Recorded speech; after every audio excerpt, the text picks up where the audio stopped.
Aja disenggol. Aja disenggol. Aja disenggol.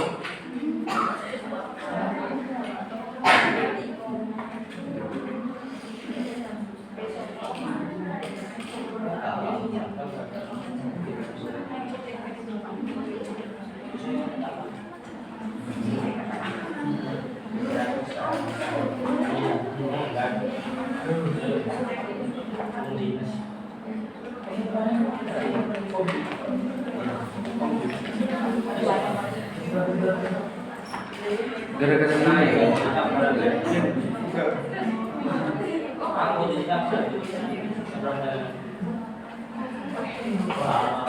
Asik ya.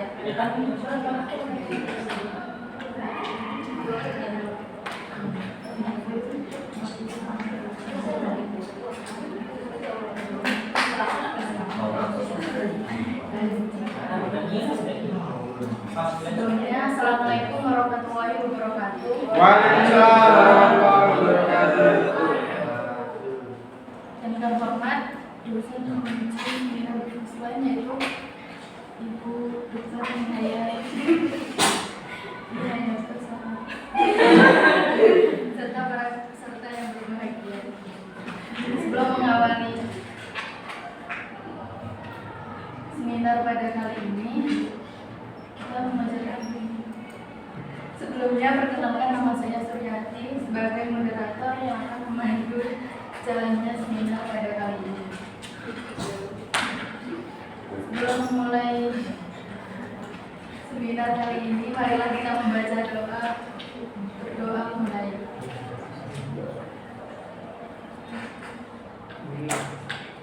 Berdoa selesai.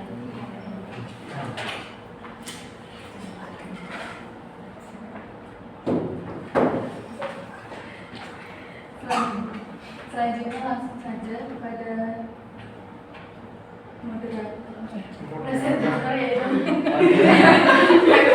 Saya silakan kepada moderator.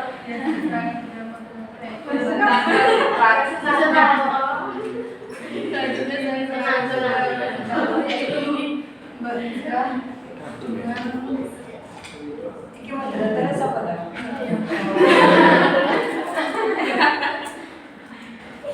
dengan tema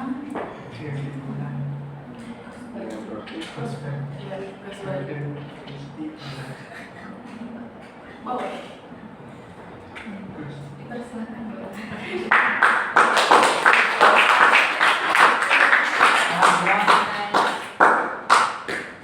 Assalamualaikum warahmatullahi wabarakatuh. Waalaikumsalam warahmatullahi wabarakatuh. Perkenalkan, nama saya Rizka Fitriani dengan NIM 075 yang akan memberikan seminar mengenai produk saya yaitu Bosban Golden Crisp Banana. Buat teman-teman yang belum tahu ya, Bosban itu pisang goreng crispy, small business yang bergerak di bidang makanan terutama cemilan dengan produk pisang goreng tofu coklat. Nah, produk ini kenapa saya kasih nama Bosban itu berasal dari kata bahasa Inggris Golden Crisp Banana dan biar keren saja kalau bahasa Inggris. Kemudian visi dari Pembelinya orang Inggris. Ya, khusus pembelinya kita bahasa Inggris. selanjutnya visi dari produk saya yaitu saya pengennya menjadi merek terkemuka dalam industri makanan ringan. Nah, untuk menjadi merek terkemuka itu misi yang saya lakukan adalah menyediakan produk berkualitas yang inovatif dan otentik, kemudian pelayanan yang profesional, kemudian menjaga kualitas produk, kemudian aware dengan tren pasar. Selanjutnya, nah, latar belakang kenapa saya memilih produk pisang ini untuk saya jadikan produk saya adalah saya menyadari di lingkungan sekitar saya itu, terutama di pondok saya mondok di daerah yang sana lah, itu bapak pondok saya itu sangat suka cemilan, sangat suka nyemil, dan tiap malam itu hampir bisa seminggu 4 kali itu beli pisang goreng tiap malamnya. Mungkin ada yang tahu teman-teman pisang goreng sendiri rezeki yang ada di sini juga. Nah, itu produk andalan bapak pondok saya. Makanya saya dengan tingginya frekuensi pembelian yang dilakukan oleh mereka itu, saya pengennya daripada beli di sana mending beli di saya aja gitu kan. Deket juga, tinggal pesen. Oke, selanjutnya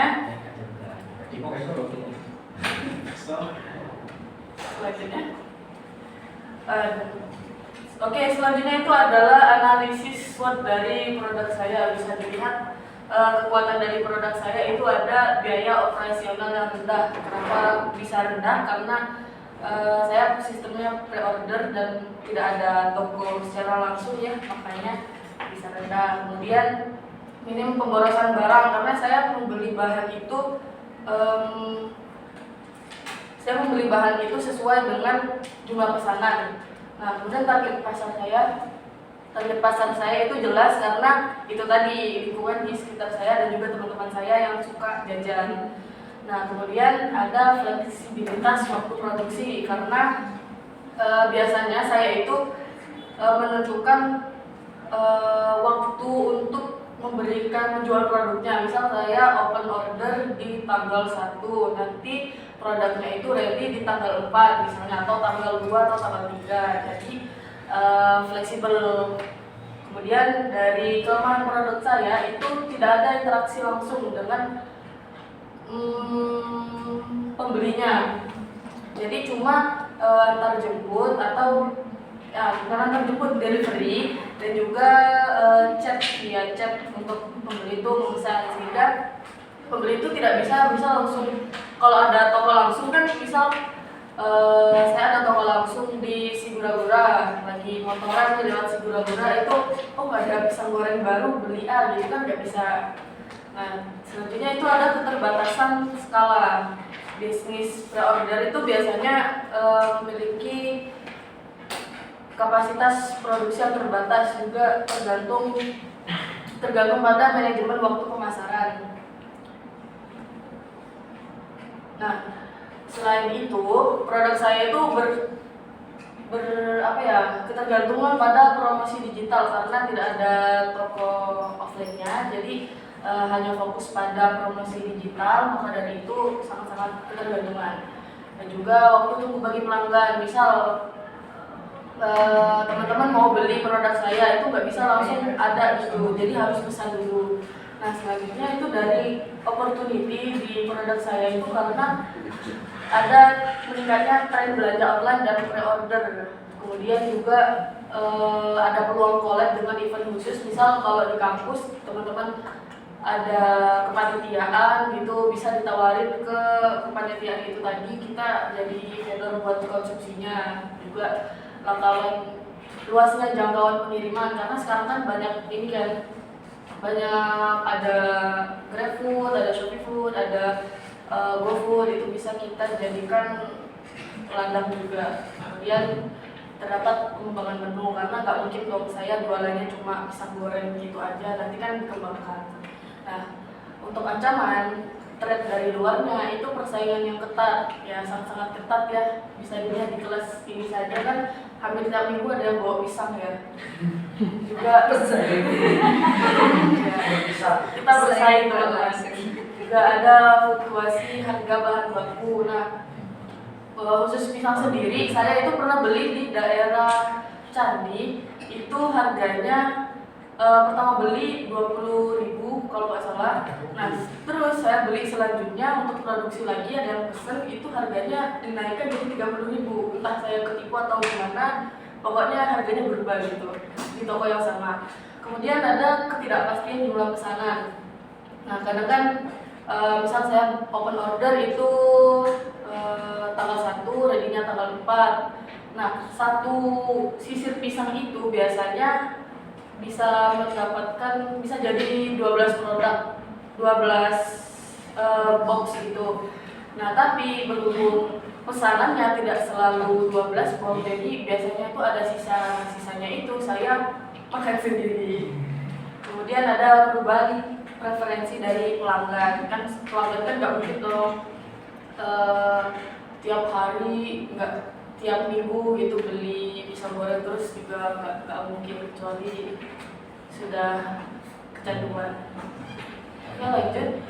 Nah, strategi yang bisa dilakukan berdasarkan analisis SWOT itu tadi, kita memanfaatkan dari strength ya, itu promosi pre-order. Jadi membangun awareness kepada pelanggan agar mereka itu tahu bahwa kita ini jualan pisang sistemnya itu pre-order. Nah, kemudian pengoptimalan penggunaan bahan baku, misal bahan baku saya kan ada tepung, ada gula, dan segala macam, itu kan tidak mungkin langsung habis dalam satu kali produksi. Jadi sisanya itu disimpan untuk produksi kedepannya. Kemudian ada, kalau kita lihat dari weakness kan bisa memunculkan strategi yaitu brand awareness, juga panduan pemesanan. Nah, teman-teman kalau pesen pre-order itu biasanya, saya kurang tahu kalau teman-teman, kalau saya pribadi sebagai konsumen saya lebih senang sistem pre-order itu ada ini template pemesanan. Jadi kita langsung isi nama siapa, atas nama siapa, mau pesen berapa, lamanya di mana. Jadi kita nggak perlu tanya-tanya dulu, Mbak ini price-nya berapa gitu, Mbak ini bisa dikirim ke ini nggak, Mbak ini bisa dikirim ke ongkirnya berapa gitu, nggak perlu. Jadi harus ada template pemesanan. Dan juga selanjutnya itu dari kita lihat dari opportunity itu kita bisa kolaborasi dengan event khusus ya, seperti yang dijelaskan tadi, juga mengembangkan produk. Selanjutnya itu ada, kalau kita lihat dari trend, kan produk pisang ini itu banyak saingannya ya, jadi kita harus senantiasa melakukan analisis pasar berkala dan juga pemasaran yang kreatif. Selanjutnya, nah kemudian dari analisis tadi itu kan banyak risiko ya. Pertama, persaingan yang ketat, sudah saya ulangi berkali-kali, persaingannya itu sangat ketat. Kemudian ada ketidakpastian jumlah pesanan, kemudian juga ada fluktuasi harga bahan baku, dan juga perubahan preferensi. Nah, untuk menanggulangi risiko-risiko yang ada itu ada beberapa yang harus kita lakukan, yaitu analisis kompetitif dan juga mencari perbedaan antara produk kita dan produk kompetitor. Nah, kemudian juga kita membuat sistem pemesanan seperti yang sudah saya jelaskan tadi, dan juga mencari pemasok dari bahan yang akan digunakan supaya tidak ketipu seperti yang saya lakukan. Nah, yang terakhir itu juga survei pasar secara berkala. Next. Nah, untuk biaya produksi sendiri ya, dari semua yang saya perlukan itu menghabiskan 94.000. Nah, dari 94.000 itu tadi menghasilkan produk 12 porsi. Jika kita bagi 94 dibagi 12 itu hasilnya 8.600. Nah, berhubung ada packaging itu sekitar packagingnya itu 300 rupiah. Terus saya tambahkan sulfit itu harganya 7.500, ada isi 50. Nah, jadi anggapannya packagingnya itu 400-an, bisa 400 sampai 500. Nah, kemudian saya jual dengan harga perfect itu 10.000. Nah, dari promosi sendiri saya promosikan di Instagram pribadi, juga di IG angkatan, terus juga saya chat PC teman-teman semuanya gitu untuk promosi Golden Grapes Banana ini. Selanjutnya, nah untuk pengembangan produk, berhubung produk saya itu namanya Golden Grapes Banana dan fokusnya ke pisang goreng topping coklat ya. Jadi saya itu kalau mau mengembangkan produk itu diusahakan tidak meninggalkan base produknya, yaitu pisang goreng dan topping coklat. Jadi misal saya mau mengembangkan produk, saya mau bikin toast atau sandwich gitu.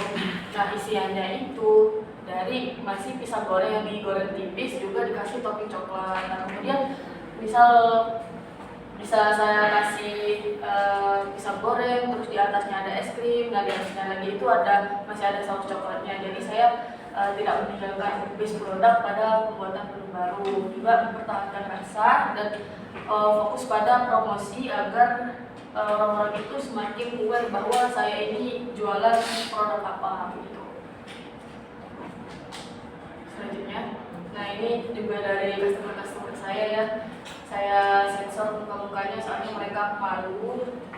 Itu dari beberapa open order, ada yang pas lagi bazar, ada yang pas lagi ini setelah bazar, terus juga saya kalau nggak salah itu open order bazar 4 kali kalau nggak salah. Itu jumlahnya yang pertama itu pas bazar itu ada 10 pesanan, terus kedua itu cuma 6, terus yang ketiga itu ada 10 lagi, dan yang terakhir itu sedikit kalau nggak salah itu cuma 5 karena buat konsumsi acara di pondok aja gitu. Selanjutnya ya, sekian presentasi dari saya kembalikan ke moderator.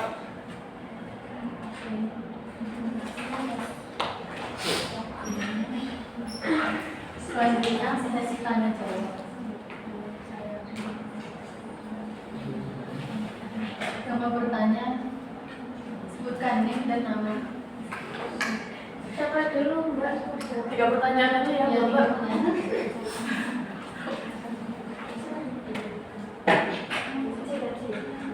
Oke, saya pilih ya. Sorry nggak kepilih, berarti pertanyaannya mungkin ada susah. Mbak Mega, terus Mbak Ira, sama yang cowok nggak ada yang nanya?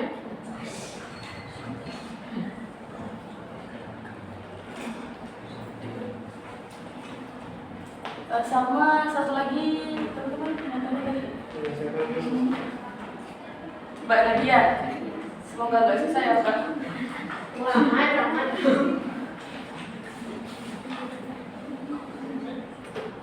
Oke, mulai dari Mbak Mega, silakan disebutkan pertanyaannya. Baik, saya Megawati. Terakhir berpendapat. Saya ingin bertanya bagaimana strategi Anda sebagai pemilik bisnis Golden Grip Banana dan dalam menjaga loyalitas pelanggan terhadap produk yang Anda tawarkan, mengingat banyaknya pilihan serupa yang bisa dibakar. Oke, menjaga loyalitas ya. Selanjutnya Mbak Ira. Terima kasih bertanya bagaimana inovasi dalam pengolahan pisang coklat dapat mempengaruhi preferensi konsumen dalam jangka panjang. Terima kasih. Bagaimana inovasi dalam pengolahan pisang coklat dapat mempengaruhi preferensi konsumen dalam jangka panjang. Bagaimana inovasi dapat mempengaruhi preferensi gitu. Oke. Selanjutnya Mbak Nadia. Sebenarnya saya Nadia Rifa dengan tim belakang 116. Kalau kita dengan aja di awal kan banyak ya teman-teman di pondok yang juga hobi banget pisang. Dengan ada prima donanya lah dari pondok ini. Nah, gimana caranya Mbak Taja kan juga juara nih waktu itu Pak. Nah, gimana caranya Mbak Taja tuh untuk mengalihkan makanya si OPD di Mas Dona ini ke produknya Mbak Taja. Terima kasih. Saya mulai jawaban dari Mbak Nadia dulu ya. Jadi kalau di pondok saya itu basicnya itu ada program entrepreneur juga. Jadi produk saya itu mendukung murid-murid di sana untuk berentrepreneur. Jadi kalau ada program itu pasti didukung penuh sama pondok. Makanya saya beberapa kali dapat pesanan itu kan di acara pondok ya. Nah, untuk mengalihkan bapak pondok saya tadi ke produk saya itu pertama saya itu testing dulu. Jadi saya kan di pondok kan ada banyak teman-teman saya yang bisa masak dan yang pro gitu. Nah, saya ajak mereka tanya-tanya resep buat pisang goreng yang enak itu yang gimana, terus kita bikin bareng, terus hasilnya bagus, dicicipin sama anak-anak pondok saya, baru endingnya saya paksa. Mbak daripada GoFood kan lebih mahal tuh, ada biaya biaya segala macam, mending pesen di saya aja kan, cuma 10.000 juga nggak perlu keluar, saya anterin ke kamar masing-masing kan enak. Akhirnya banyak yang beli, kamar itu ada yang beli 2, ada yang 1 gitu. Terima kasih. Ya, terima kasih. Selanjutnya itu pertanyaan dari Mbak Mega. Bagaimana strategi dalam menjaga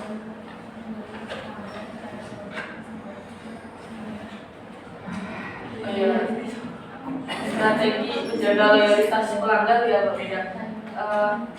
Kalau di pelanggan sendiri kan setiap penjual itu kan biasanya ada target pasar ya, yang pastinya rata-rata itu berbeda. Nah, meskipun di kelas ini kan banyak yang jualan pisang, tapi target pasar kita kan berbeda-beda. Misal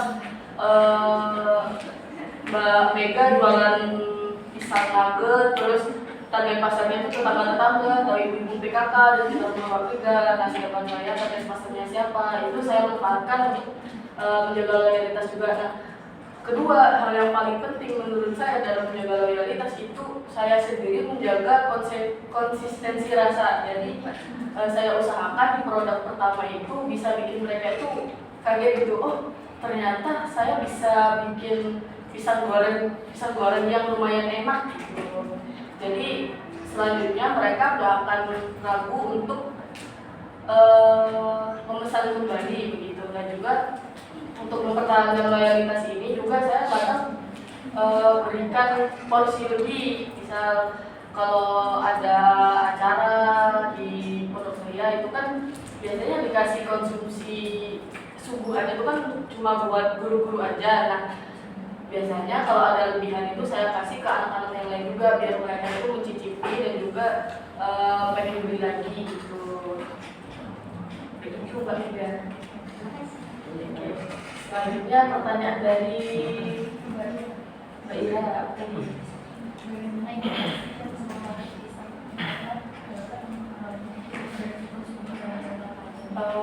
Inovasi dapat mempengaruhi preferensi.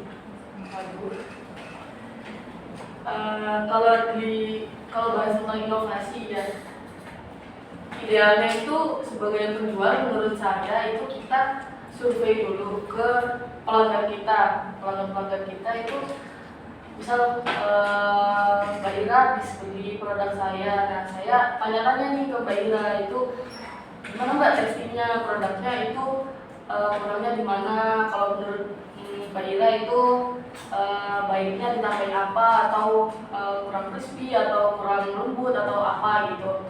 Nah, setelah survei juga kita tanyain ke pelanggan ini maunya kira-kira enaknya itu kedepannya bisa kita buat produk ini setuju atau enggak gitu. Makanya kalau kita sudah survei, udah dapet nih data-data dari pelanggan itu preferensinya cenderung ke yang mana. Jadi kita membuat inovasi ke preferensi pelanggan yang mayoritas begitu Mbak Ira, sehingga tidak semua preferensi pelanggan itu bisa kita penuhi begitu. Soalnya kan ini masih small business yang modal saya juga sangat kecil, soalnya saya nggak punya uang gitu.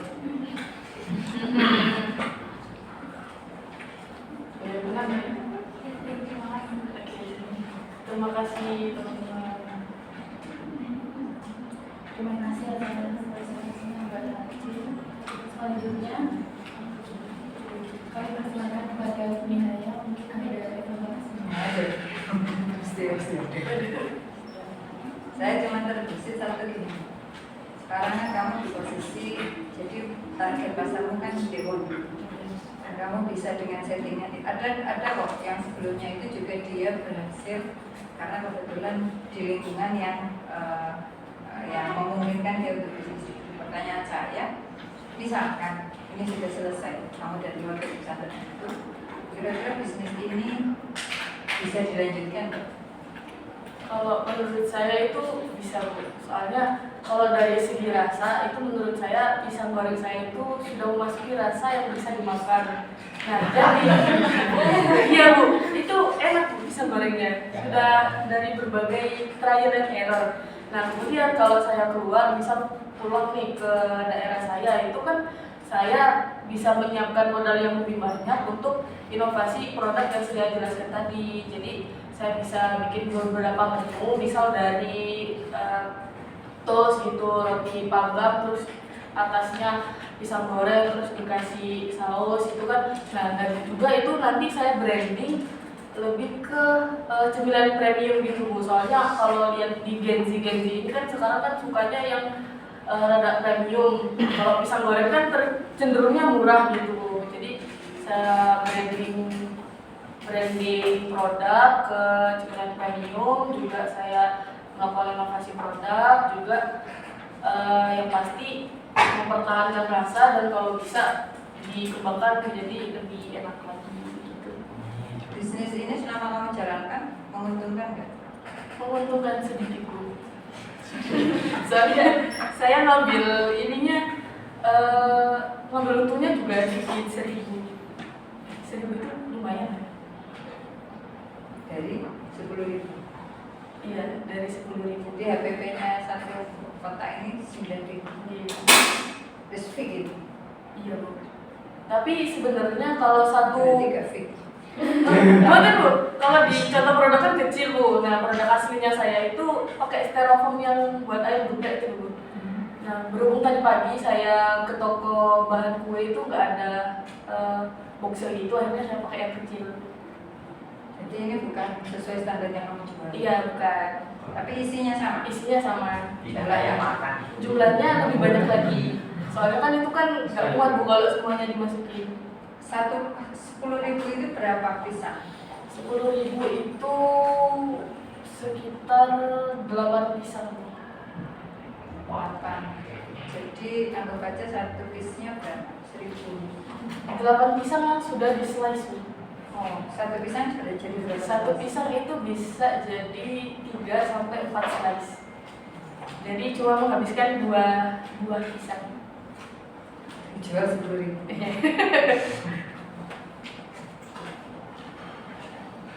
Pengalaman apa yang kamu dapatkan dari jual sebelumnya? Sudah pernah punya pengalaman jualan? Belum. Ini pertama kali? Karena tugas ini? Iya. Kalau pengalaman sih ini Bu, kalau yang pertama saya bikin produk itu kan pas praktek di matkul sebelumnya. Nah itu pisangnya itu lembut, kemudian tepungnya juga masih crispy. Nah selanjutnya saya bikin produk itu ternyata pisangnya itu masih keras, dan juga tepungnya yang saya pakai itu kebanyakan, akhirnya pisangnya jadi keras gitu loh Bu. Makanya saya ganti formula gitu, takarannya saya ubah-ubah, dan akhirnya dengan seperti itu. Sudah ketemu? Iya. Insya Allah enak dimakan Bu. Yang namanya pisang itu kan kata kuncinya ada di pisang. Iya. Urusan topping dan sebagainya itu hanya tampilan, karena nanti apapun. Saya kan biasa yang mulai pedagang pinggir jalan sampai di resto cafe itu kan yang namanya pisang crispy atau apa itu kata kuncinya ada di pemilihan pisang. Iya, kata kuncinya di situ. Urusan mau tampilan dan sebagainya, kayaknya rasanya pisang ya seperti itu. Mau dikasih coklat, mau dikasih topping apapun, olahan itu ya seperti itu. Tinggal pinter-pinternya. Ya intinya berarti makanan ini digemari orang banyak. Berarti kan selama orang masih suka makan pisang, berarti kan masih laku. Logikanya gitu toh. Dan pinter-pinternya jual. Tapi dia sudah di awal kamu nggak akan buat kalau nggak ada yang pesen. Ya itu berarti kamu sudah membranding dirimu sendiri. Kalau sudah tahu posisi itu kan meskipun pada akhirnya nanti kan ada outlet. Mungkin saya pernah menceritakan Ulfa itu angkatan biru. Dia jual sampai sekarang. Bukan, awalnya dulu seingat saya waktu jadi mahasiswa itu bisnisnya seperti itu.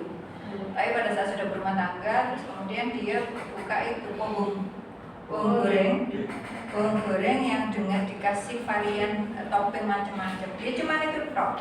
itu dia buka mulai jam 4 sore. Oh, nggak sampai zamannya itu sudah habis berapa kilo.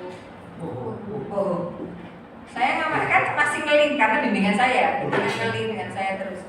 Jadi kadang-kala yang mungkin saya ceritakan, kan dia kalau misalkan sudah ada yang pesen dulu, itu kan dia harus nambahi bahan bakunya karena untuk dia sudah bisa memperhitungkan sampai jam sekian itu habis. Dan itu jadi kontinu tiap hari dibungkus itu yang kertas coklat itu satu paket itu variannya macam-macam, terus sekarang nambah pisang karena mungkin permintaannya, tapi dia sebenarnya yang awal ya bohong keju cuma jual itu. Dan itu artinya di samping mungkin daripada nggak ngapa-ngapain juga, kalau kebetulan partner hidupnya itu di travel, jadi memang bisnis travel. Dia belum lulus itu sudah nikah. Nah, jadi belum, memang dia masih kuliah, dia sudah nikah. Jadi dia karena mungkin terbiasa dengan pola saya bahwa saya ini bukan enggak. Jadi saya sendiri tidak tahu. Jadi besok ujian itu sehari sebelumnya dia melahirkan. Dan selama bimbingan kan COVID ya, jadi bimbingannya kan sakar PDW gitu. Jadi bisa jam 8 malam dan COVID itu sebenarnya menjadikan kita lebih produktif. Kalau evaluasi saya, COVID kemarin itu saya lebih produktif. Karena kan tidak habis waktu di jalan gitu.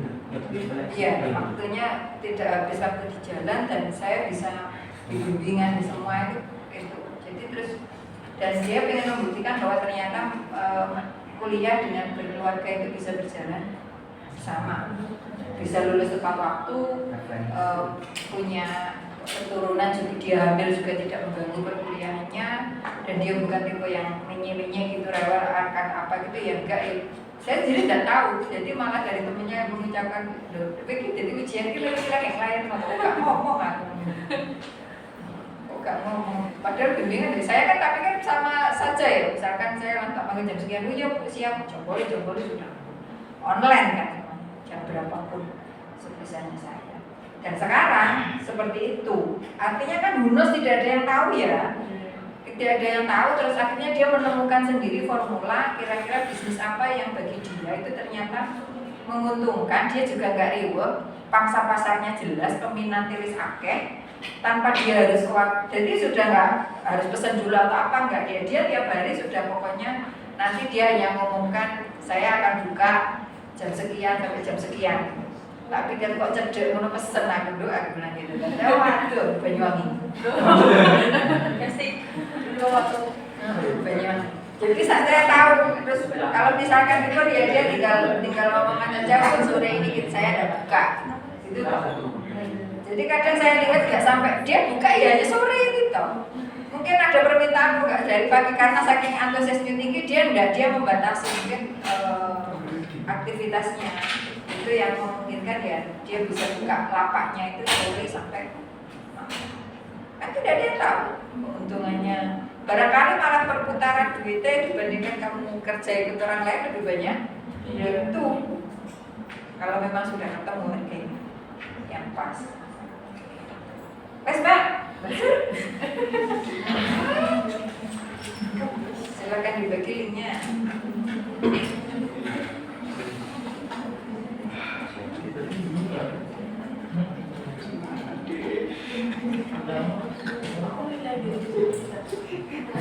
Cuma ini gak ada nih ya. Apa misalkan kayak stiker gitu. Brand-brand apa yang kamu buat, nama itu penting tuh ya. Kadang-kadang sehingga orang kalau membangun branding itu nggak bisa sehari 2 hari. Tapi kalau sudah melekat dengan seseorang, dengan kamu mau buat produk apapun, itu enak biasanya. Mau nambah tadi misalkan dia jual burung keju gitu, terus akhirnya mau nambah varian apa tergantung pasar ya, tergantung teknologi dia bisa kan. Dia juga sendiri, itu juga lebih mudah.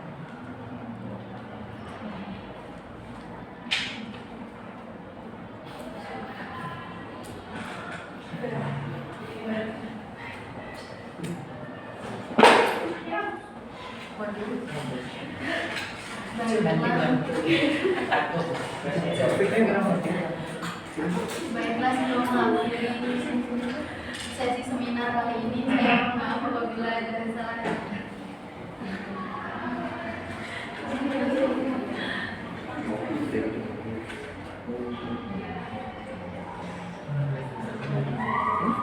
Dan saya mengucapkan terima kasih kepada Bu Naya atas informasi.